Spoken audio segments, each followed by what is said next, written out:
Hello everyone, welcome to Coding Digest. In our previous video, we discussed about various operators in Java. Today we are going to discuss about object-oriented programming language, or in short, OOPS concept. So object-oriented programming is a programming paradigm that revolves around the concept of classes and object. Right now, what is class and what is object we already discussed in core Java part 5. Right, let's recap the concept of in short. Okay, so today we are going to discuss that oops concept. So what is oops? Just on it.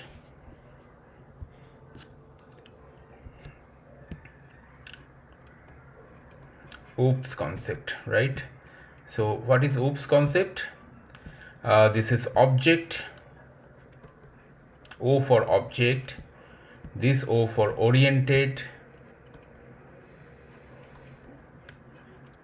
and this is programming. So OOPS means, or OOP means object oriented programming,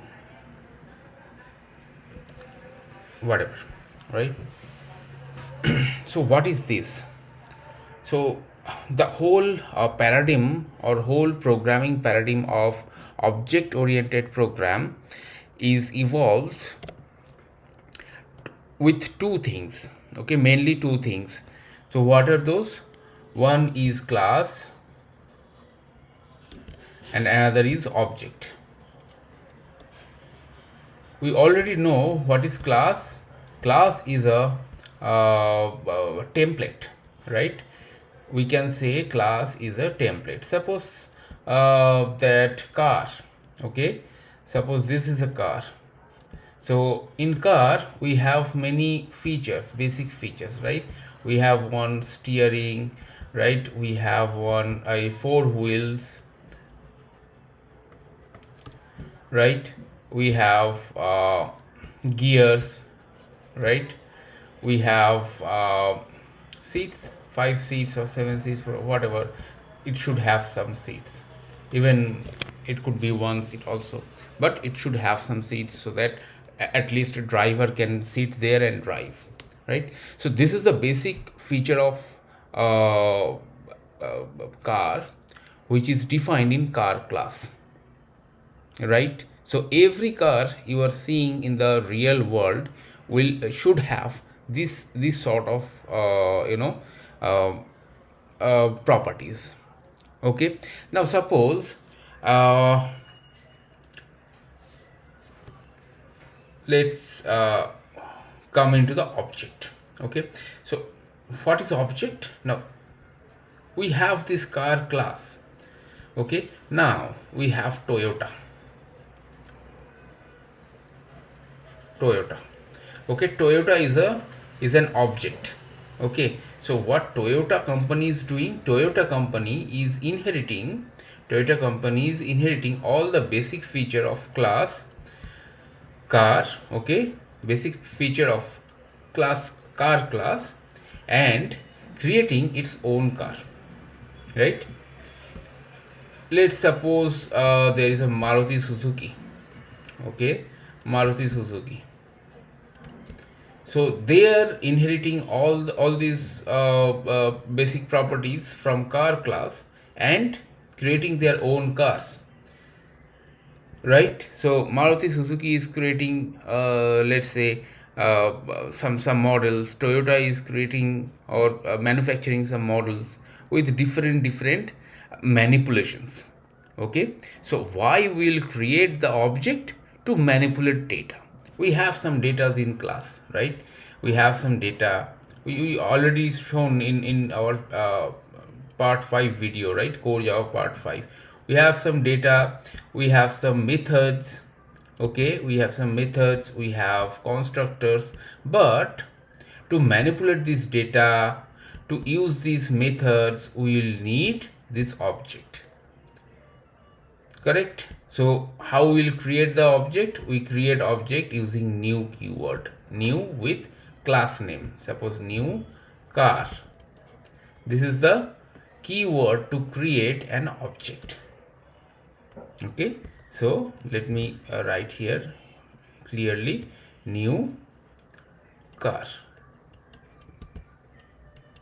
So new keyword is the uh, is the identifier for new object, right?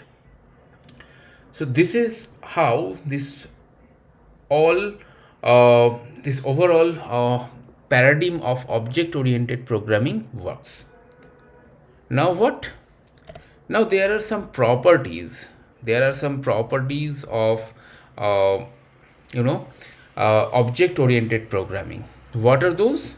Let's suppose number one is inheritance.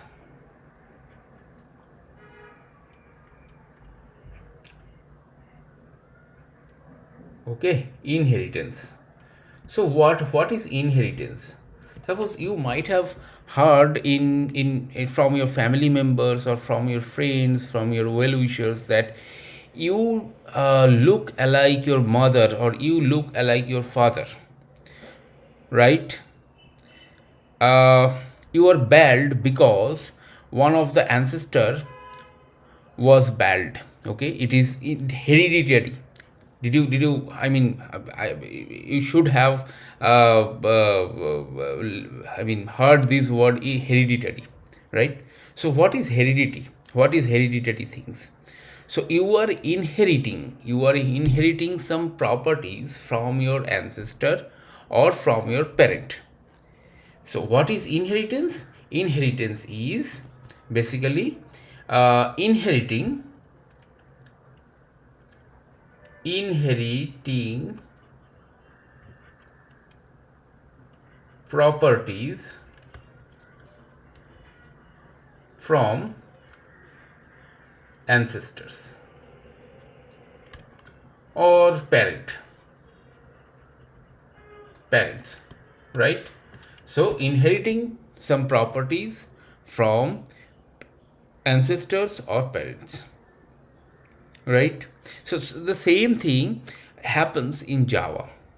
Okay, suppose what is inheritance? If you see from the object oriented object orientation viewpoint, right? So that is class and object viewpoint. So object is actually holding the properties of class, right? Object is actually holding what? The properties of class. Okay, so you have some data in class, you have some methods, you have some constructors, right? So when you are creating one method, suppose this is a car class, this is a car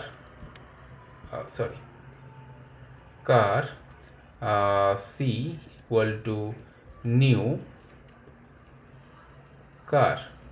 Okay, so now if you use the c dot operator, you will get all these variables, right? You will see all these variables, all these data and all these methods.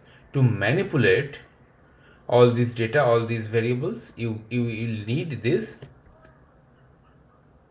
dot operator of that object. Okay, so this is one part of inheritance. Okay, this is a type of inheritance. You are inheriting the properties from class.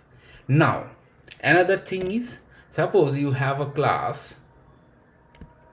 Okay, you have a class called class car. You have another class which is a child class of class car. Suppose this is Toyota. Okay, just for not Toyota, let's create another thing. It will create some confusion, right? Suppose this is a car and this is another class. Okay, which will extend the car class, right? So what is that? Suppose this class is called child car. Okay, which will extend keyword extend keyword is determines that child car be will be the uh, child class of car class. Okay, this is the child class of car class, right? So if this is the child car class, right? Now whatever data we are having in the car class, data including variables, constants, methods, right? Whatever we are writing here, that will be accessible from here. Okay, and if we create an object that is child car cc equal to new child car, whatever, right? New child car, then if we use the dot operator in cc, then the variables, constants and methods will be accessible from child car class, as well as the car class, right? As well as the car class. I mean, all the methods, all the variables, all the constants will be accessible from child class as well as car class. Let's see an example. Sorry.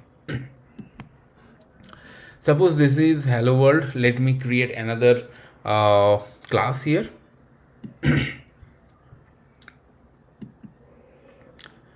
Right, let me create another class, another file. The file name will be let's say car class dot java, right? Car class dot java. So this is a class. Now let me create some variables. Int wheel, number of wheels, right? Number of wheels equal to 4. Okay, let me create one string name equal to let's say car. Okay, now let me create some methods. Public void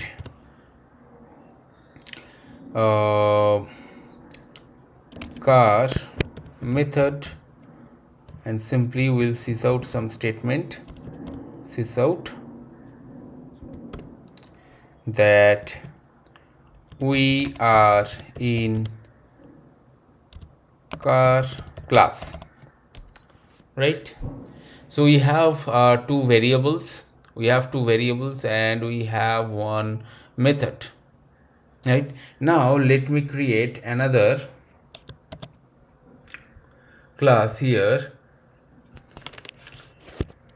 child car class dot java,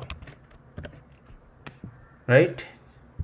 And we will extend using I told you extend keyword will determine that you are extending some parent class, or you are creating some child class of some parent class, right? So child car class extends car class. Okay, now let me create some variables. Int let's say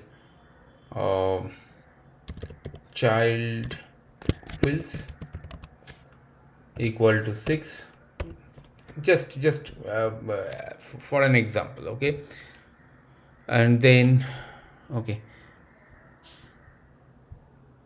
sorry, spelling mistake. Suppose another string will be child name equal to child car class, correct? And I have one method, let's say public void any method. I mean, same way we can see public void child method, right? Child method. Now here we'll print some random string to check. Okay, so let me print here, I am in child class, right? I am in child class. Okay, now if we instantiate this class, particular class, so how to instantiate? Go to my part 5, right? Core Java part 5, you will find how to instantiate it. So for that, first we have to declare a main method, right? Main method, public static void main. Okay, now what we have to do, we have to instantiate child car class. Child car class cc equal to new child car class. Okay, now if we do cc dot, because cc is the what, cc is the object variable and it should contain all the properties of these class. Okay, so cc, if you see, you can access child name, child wheels, name which is coming from car class, number of wheels which is coming from another, I mean that car class, right? So all these variables you can access. Apart from that, you can access car method and child method. Child method is from here and car method is from my parent class. So my child class is inheriting all the concepts or all the values, all the data, right? All the properties from parent class, correct? So this is called the inheritance. This is called inheritance. Okay, this phenomena is called inheritance, right? Fine. Okay, so inheritance is done. Now let me show you what is next. Just a minute, let me minimize it for now. Okay, fine.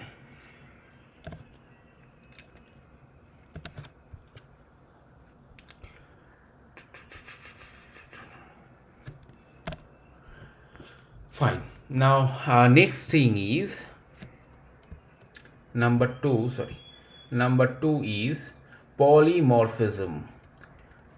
Polymorphism.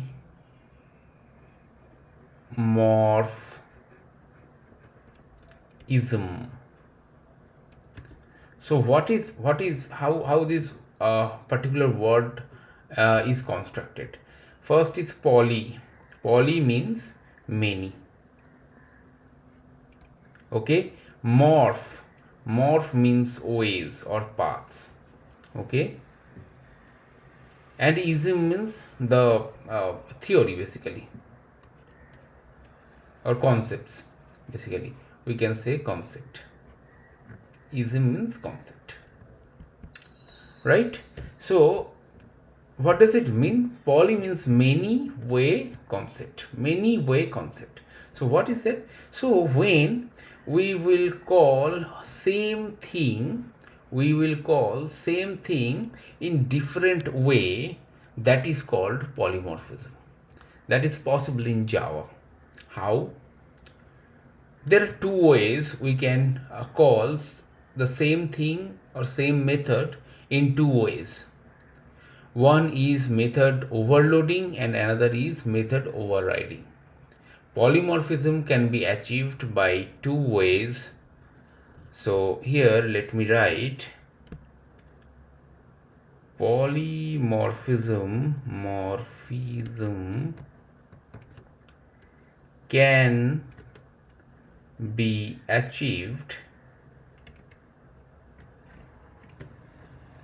in two ways. Number one is method overloading, and number two is method overriding. Okay, method overloading and method overriding. So what are those method overloading and method overriding, and how it is calling the same method in different way, right? So it I mean, let me go to my program, I mean code again, and we'll see how we are actually declaring these things, right? Method overloading, or we are achieving method overloading and method overriding. So let me complete this. You see, sorry, suppose child name.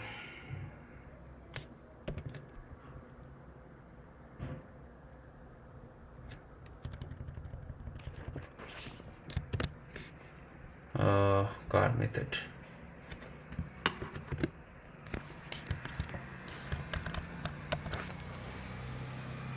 Okay, so we have the main method, I mean car class, right? Now suppose I have already defined one method called public void car method. Okay, car method. Now I want to create another method with same name and same signature. Can we do that? See, we can't do that. See, duplicate method, car method in type car class. Now suppose I want some argument to be passed as a part of this particular method. Okay, suppose this is int number of cars. See, now it is allowing. So what we did, we just added one argument with this particular car method. That's it. So we can declare same name method with same signature, same return type, same signature, same access modifier, right? These are called actually signature. When I am saying signature, these are called signatures. Okay, so same signature means same access modifier, same return type, and same name. Okay, so when a method, if you see the method signatures are same, but only difference is that we have one argument here. So the same name but different argument, same name different argument. That is the point of achieving. This is how we can achieve. This is how we can achieve method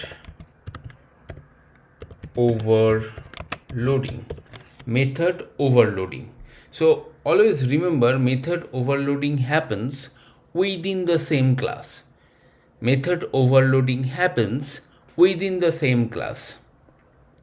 Right? Okay, hope you have understood this. Okay, this concept is easy, but it's very important for your programming knowledge as well as interview. So it's very important. Okay, so next thing is method overriding. Okay, Next thing is method overriding. So what is method overriding? Method overriding happens one from, I mean, the same method. Suppose this is public void car method. Okay, we are in class, a car class, right? So if we declare the same method in the same method with same signature and same argument, just remember it, same method, same signature, same argument in different class, this is allowed. Let me create, we are in class, we are in car child class. Just we are putting or the method body is different but method name is same. Okay, method name and arguments as all are same. Okay, now if we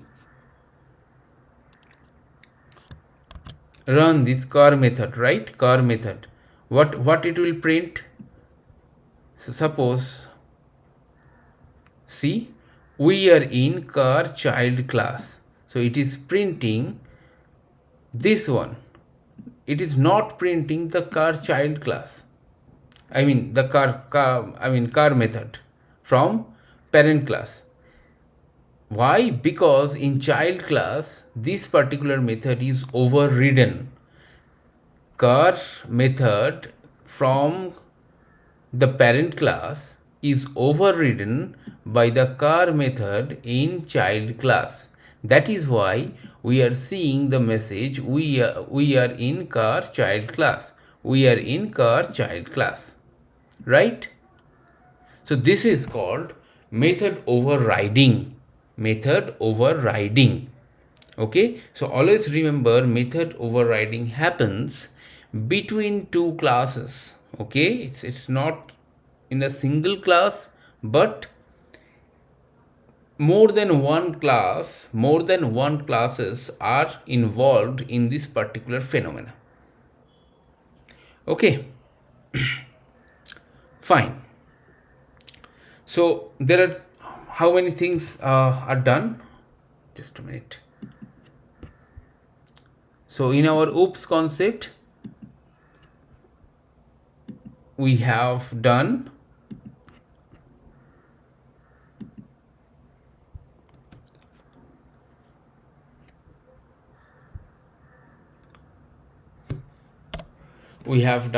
what? We have done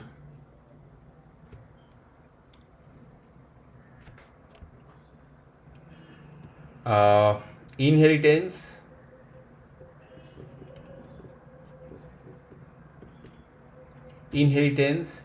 number 2 polymorphism.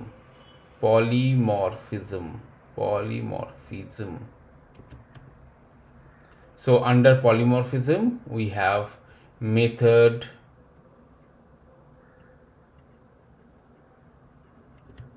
overloading and method overriding, right?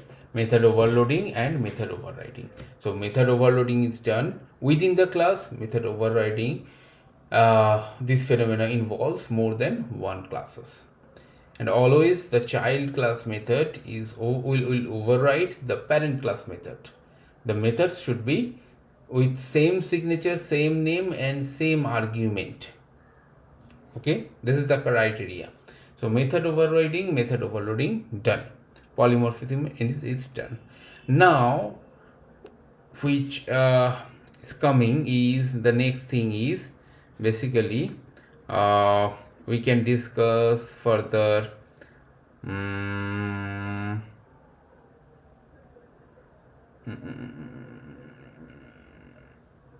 okay, we can discuss here number 3, we can discuss abstraction.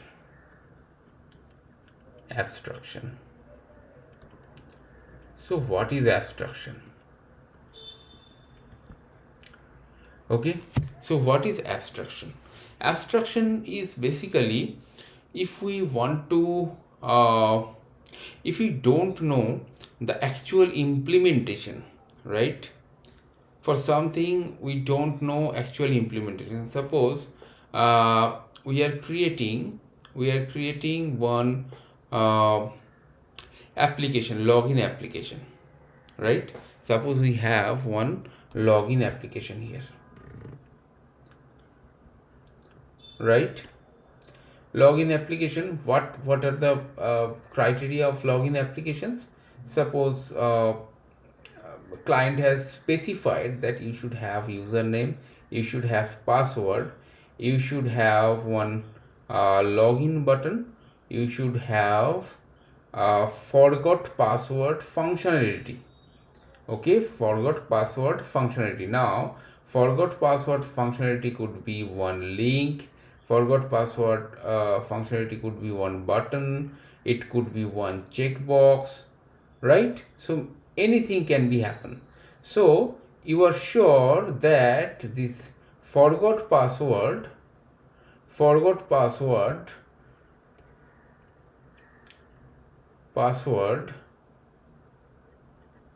should be there, but you actually don't know, or it is not specified by the client.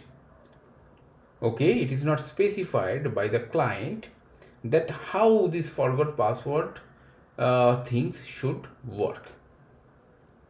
Okay, so what you will do, you will create this concrete method or concrete thing for username, you will create concrete method for password.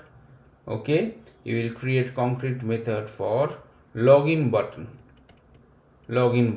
But what you have to do here, you have to make an assumption, or not assumption, actually you have to give the freedom to your client, okay, to implement this particular thing. Okay, I am giving the provision of forget password functionality. You you implement it as per your choice. Okay, as per your I mean, how you will get benefited, you just implement it. So this is how abstraction works. Okay, this is how abstraction works. So abstraction can be achieved using two ways. One is abstract class and another one is interface. Okay, one is abstract class, another one is interface. Okay, so let me delete it.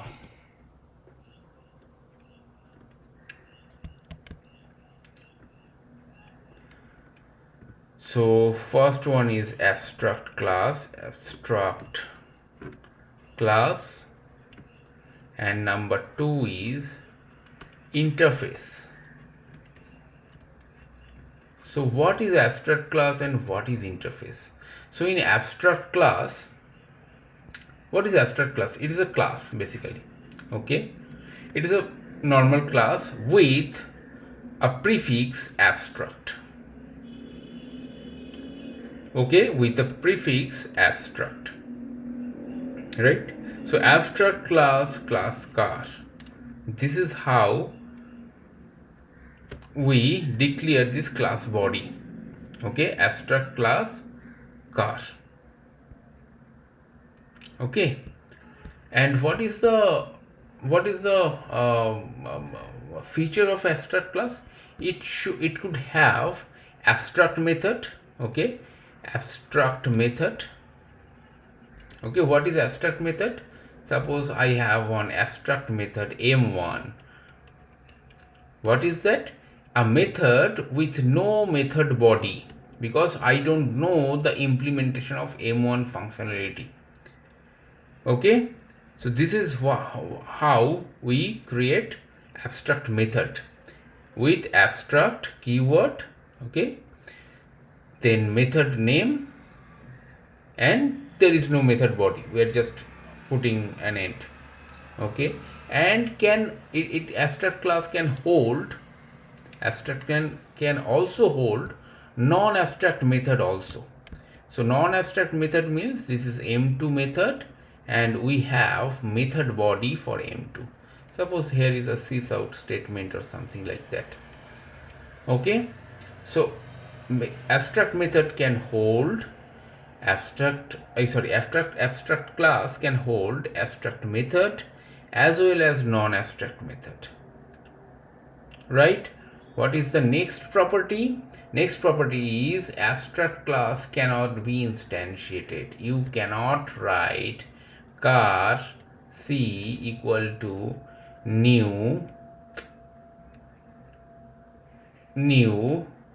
car. This is not allowed. Okay, this is not allowed. So it cannot be instantiated, but it can be extended. It can be extended from a normal class to use this particular thing.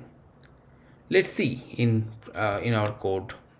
Okay, so let me create one abstract class here.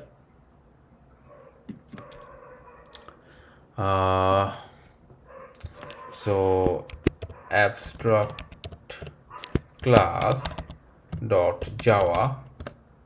Okay, if you see, there is a class called abstract class. Okay, there is an option. So public abstract class. Okay, now I can have here public, or let's say it should be by default public, abstract void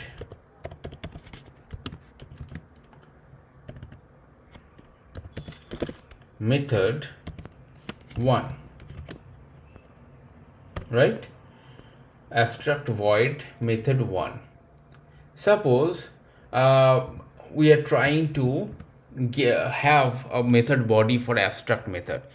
See, it is giving one error saying that abstract method do not specify a body, right? So abstract method cannot have method body.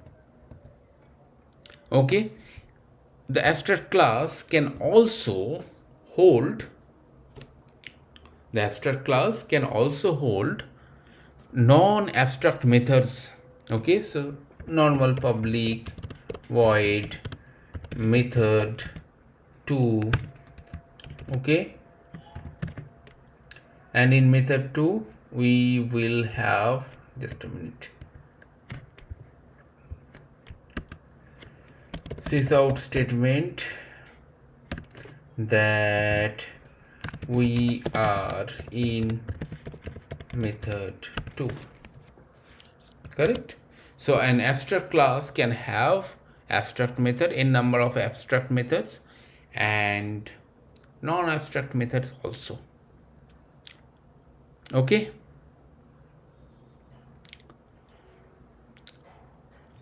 so how we can use this particular abstract class? So we can use this particular abstract class using extending or by extending this abstract class by another normal class. Suppose I have another normal class called abstraction implementation dot java. Okay, so it's a normal class which will extends abstract class,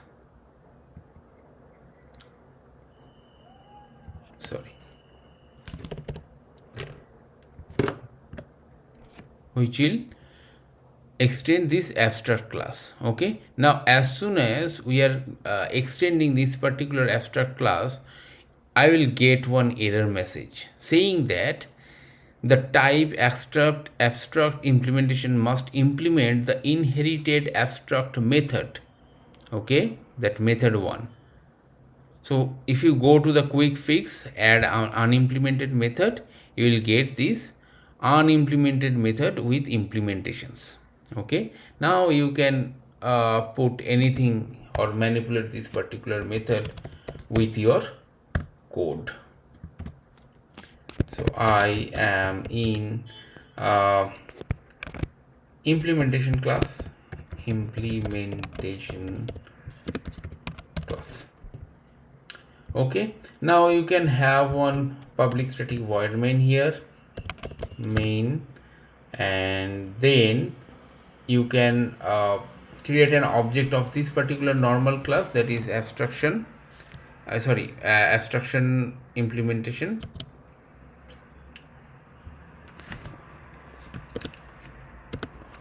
AI equal to new abstraction implementation, right? So if you put AI dot, you will get the method called method 1, okay, as well as you will get method 2. Okay, you are getting method 1 as well as you are getting method 2, which is already implemented in abstract class. So if you run it, then you will get I am in implementation class for this method 1, because we have implemented method 1 here.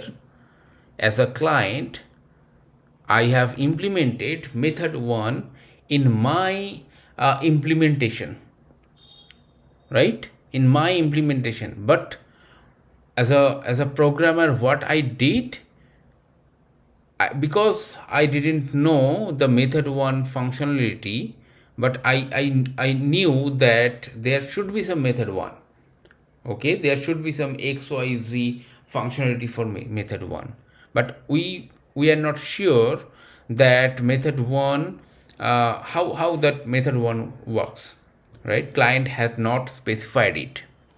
So that is why we have we have taken help of abstraction, and we have created abstract method, and our client has implemented, or we have given the freedom to implement as per the client's choice, right?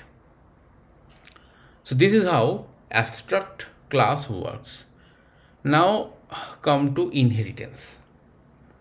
Okay, sorry, not inheritance, interface. Okay, so how interface works? Now see, let me create one interface here. Interface tut.java. Okay, so this should be interface. So interface, it's like a class only, but interface is having this interface keyword, okay, in front of class name. Okay, now what is the specialty about interface? So interface cannot, I mean, all the methods are by default public and as well as abstract. Okay, we do not require any abstract keyword to declare an abstract method. Suppose this is method 1. Method 1. We are not sorry, yeah.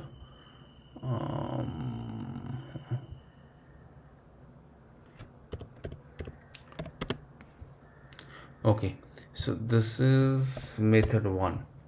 So void method 1 is, we are declaring one abstract method, right? So here if you can see, I mean, if you can remember, we earlier in the abstract class we created using abstract keyword, but in interface we do not require to write any abstract keyword in front of as a prefix of that particular method, right? Just a minute.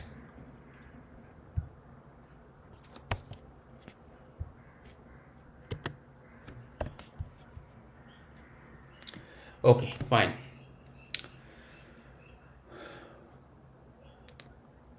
And so if you try to write any concrete method with using some void or conventional return type, right? suppose void method 2, okay, void method 2, and I have one implementation. So if you see, it's not allowing, okay, abstract method do not specify a body, because all the methods by default abstract. Okay, this is another property of interface. Now what? So we can, from Java 8 onwards, we can specify some concrete method using default keyword or default access modifier. Okay, default methods can have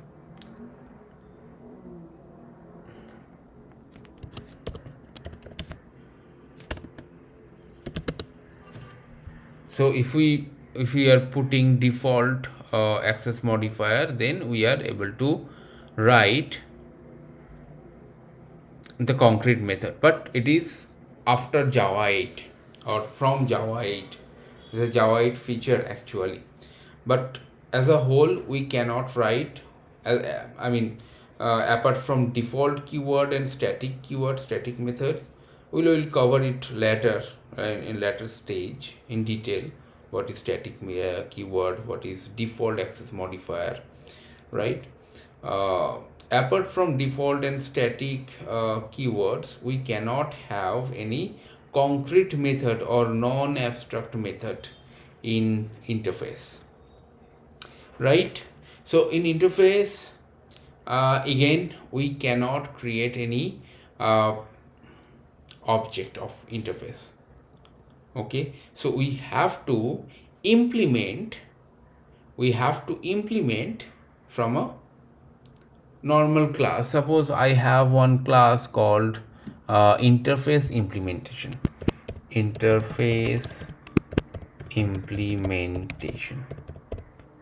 dot java, interface implementation dot java. So this is a normal class.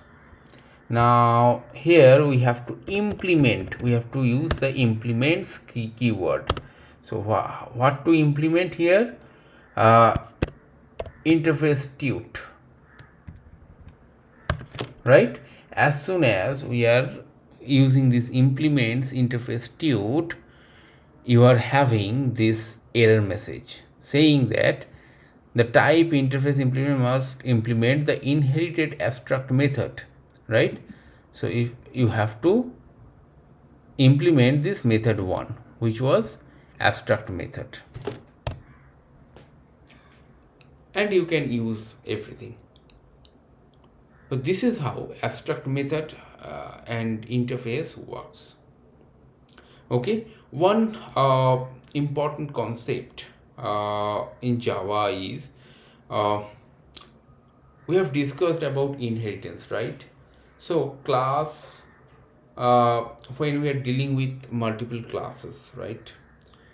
So class things cannot allow multiple inheritance. Multiple inheritance means, suppose let me describe in here anyway. Just a minute.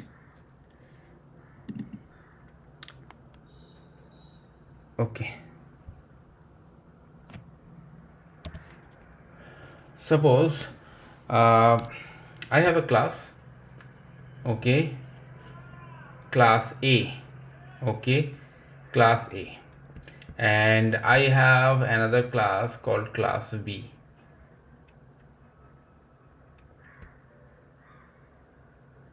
Okay, class A and class B.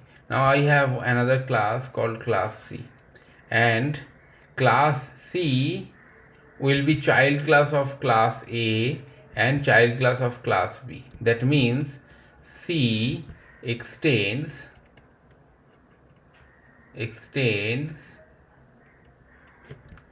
A comma B. That is not possible in case of class. So multiple inheritance, this phenomena is called multiple inheritance. Okay, So multiple inheritance is not possible in class concept. Okay, multiple inheritance is not possible in Java class concept only, but it is possible when we are creating some interface called, suppose I have one interface, um,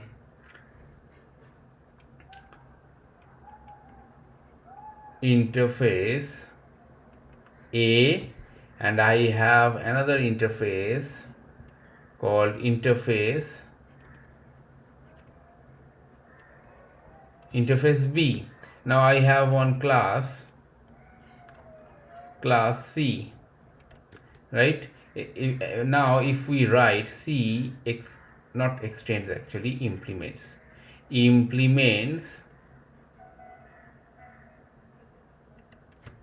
A comma B, then all the methods from B as well as all the methods from A will be overridden or implemented here forcefully.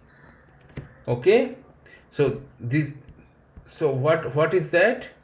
We can use the concept of multiple inheritance in case of interface. So multiple inheritance in Java can be possible when we are using interface. Okay, so this is another reason we will use interface in our day-to-day life, maybe creating frameworks, creating some unimplemented things or not sure things. So that's the way we will implement our, or we will create our interface and abstract classes. So abstraction is done. Now the concept is which is pending is encapsulation. Okay, so what is next? Number 4 is encapsulation. So what is that? The main thing is capsule. So what is capsule? So when you go to medical and medical person will give you one capsule, right? So what is capsule? Capsule is basically is a cover, okay, and you do not know what medicine is inside that particular capsule, right? But you are taking it using water or whatever, and you are getting the result. Suppose one capsule is for gastric ulcer, one capsule is for vitamin, okay, vitamin C capsule, one capsule is for vitamin D. So what you are getting, you are taking, when you are taking this capsule, your body which was deficient in vitamin C or vitamin D is getting cured, right? So encapsulation is we can say like this: hiding the implementation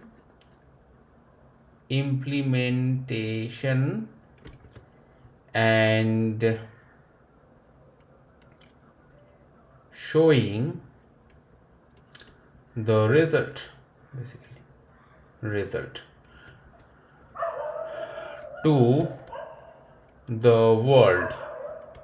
This is called encapsulation, or this is the concept of encapsulation in Java.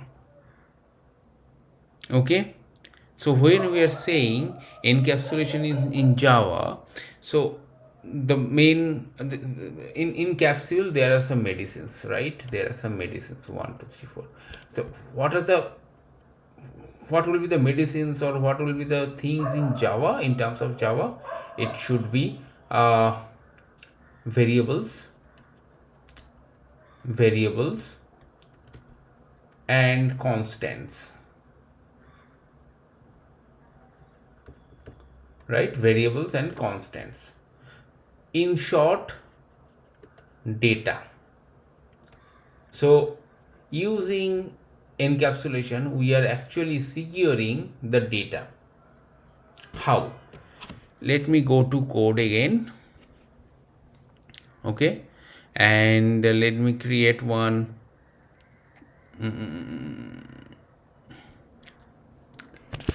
encaptute dot java. It's a class. Okay, now we do not want our data. So suppose there are some integer, let's say roll number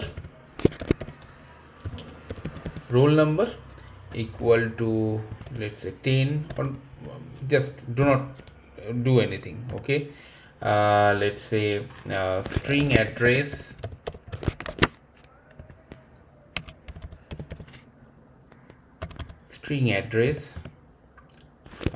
string email ID, right? We have this data, we have these fields in my application. Now now it is what any other class can. This is we do not, we have not we have not specified anything, right? Any access modifier here. So suppose this is if we do not specify any abstract any access modifier, it should be default. Okay, it should be default. So it would be kind of accessible through other classes. It would be accessible through from other classes also. Okay, so these data are not safe because any other classes can also manipulate, access this data and manipulate this data. As simple as that, right? But if we put a private here for everything, right? Private it is a access modifier, by the way. Private. Okay, if we put private here, then this data won't be accessible outside this class, won't be accessible from outside this class, because private is the access modifier which will limit this data, visibility of this data within the class only. In that way, our data are safe, basically. Okay, now the data is not accessible from other resources, other classes. Then what we'll do with this particular data or with this particular thing? We have to write some methods. Okay, because in an encapsulation we are hiding the data, we are showing the implementation. Okay, or we are showing the result. We are hiding the data, but we are showing the result, right? So suppose how to do that? So we can write some methods of getter and setter methods.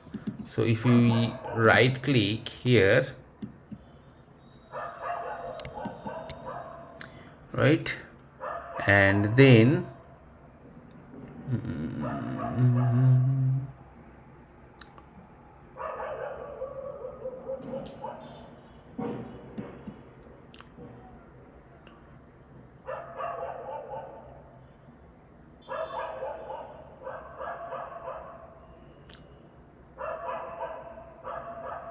generate getters.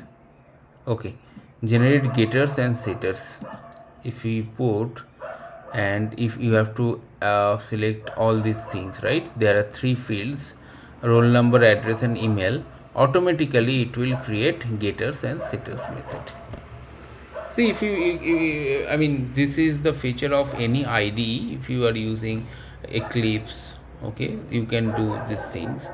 Also you can, if you are using IntelliJ IDEA, there also you can generate these getters and setters method automatically. So we do not require any I mean do not require to write this manually. So it will create getters and setters method automatically. Okay, this is the property of IDE. So if you see get roll number and set roll number. So first this set roll number, whatever roll number, because we have not specified any roll number here. Okay, whatever roll number you will give, it will show that particular roll number, and get roll number is just returning that number, right? And public string get address, first is set address, we'll call set address first and then we'll call get address. So in that way, okay, these datas are not accessible, but these are the public methods. We can access these methods to see the data or field values. Okay, suppose we have one class called encap tute encap tute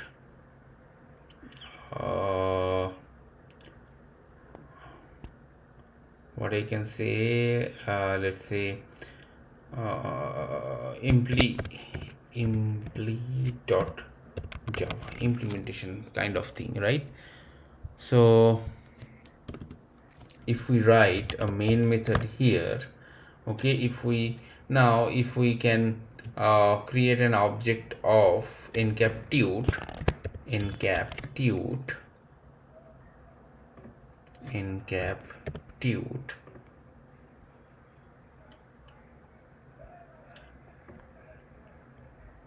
okay, encap tute, right?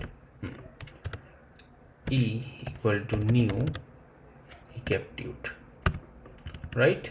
Now from here e dot first is set roll number. So you have to set a roll number. Suppose roll number is 10, we are setting this roll number 10. Now e dot, or let's say sysout e dot get roll number. Okay, so if we run this, then it will print 10. Okay, the roll number is 10 because we are setting the roll number first and then we are getting it without hampering or without manipulating the field of roll number or data. This is how the encapsulation concept works. This is how the encapsulation concept works. We are encapsulating the data, but we are showing the implementation, or we are showing the result. Okay, so if we go back to our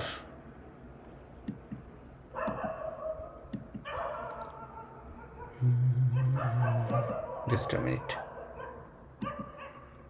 So sorry, I've written this hiding the implementation and showing the result. So it is not implementation actually. So let me correct it. It was kind of inattentiveness from my end basically. So sorry for that. So it should be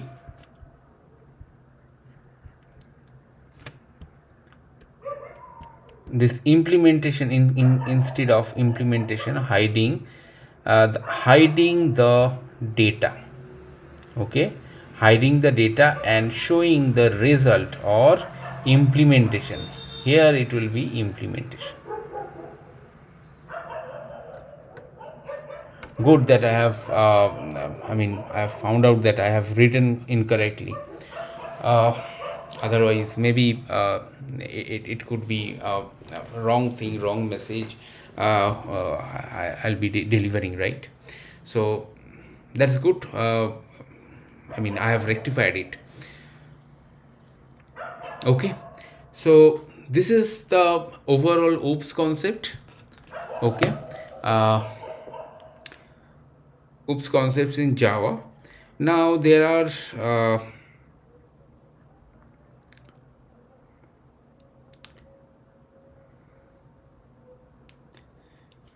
certain other things which are actually what I can see, what I can say, not really needed, but it's good to have that knowledge.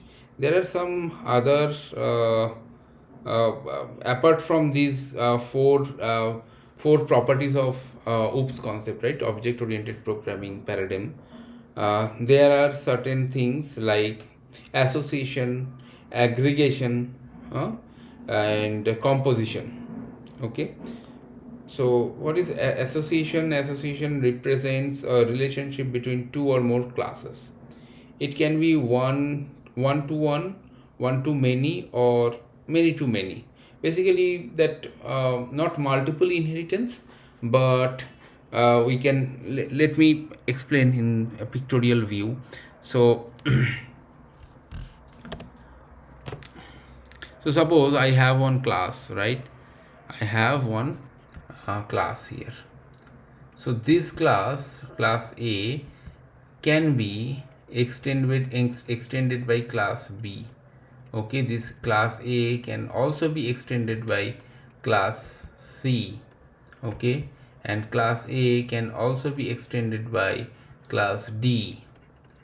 So this is one way, okay, but other way is not possible for class. Okay, other way is not possible. So B can extend A, C can extend A, D can extend D, D can extend A. So all these things are possible, but other way is not possible. That means A cannot extend to B, C and D simultaneously, right?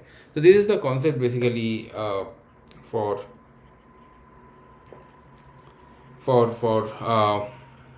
association. And then aggregation, it represents the relationship where one class contains another class as a part. Okay, basically a subclass things. Okay, so how it works, suppose I have a class here, and inside that class another class I am writing. So this is called the subclass.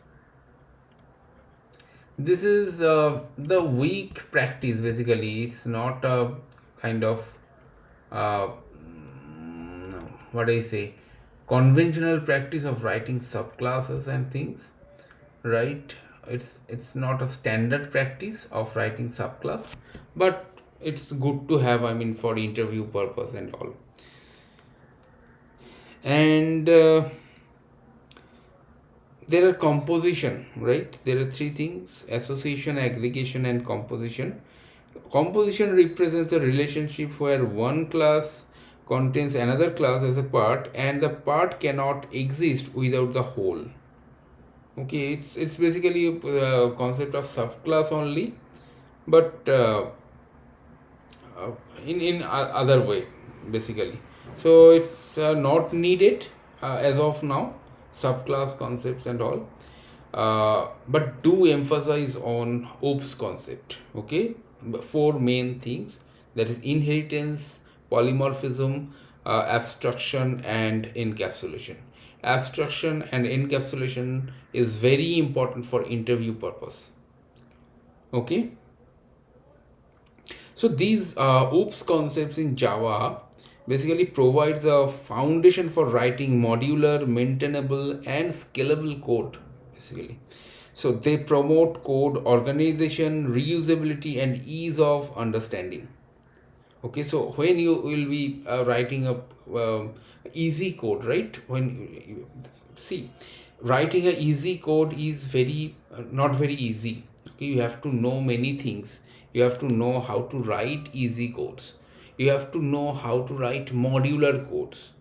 Your codes should be modular. Your modules should be reusable. Okay, you should not write a long method, right? I mean you are writing suppose 50 lines, 100 lines methods, but that is not the standard. If you show that particular code to another guy, that will be, I mean, not understandable to that particular guy. Okay, so maybe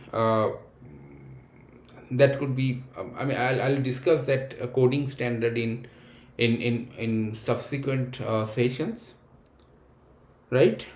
But overall, this oops concept is are needed for reusability and writing the easy codes. Okay, that's all for this particular session, and hope you have understood the oops concept. It's very, very important basically. Please go through my previous videos also, because that is the foundation of the whole overall Java language or Java programming. uh, yep, that's all. Thanks for watching, and please do subscribe to my channel and like and share whatever, right? Thanks.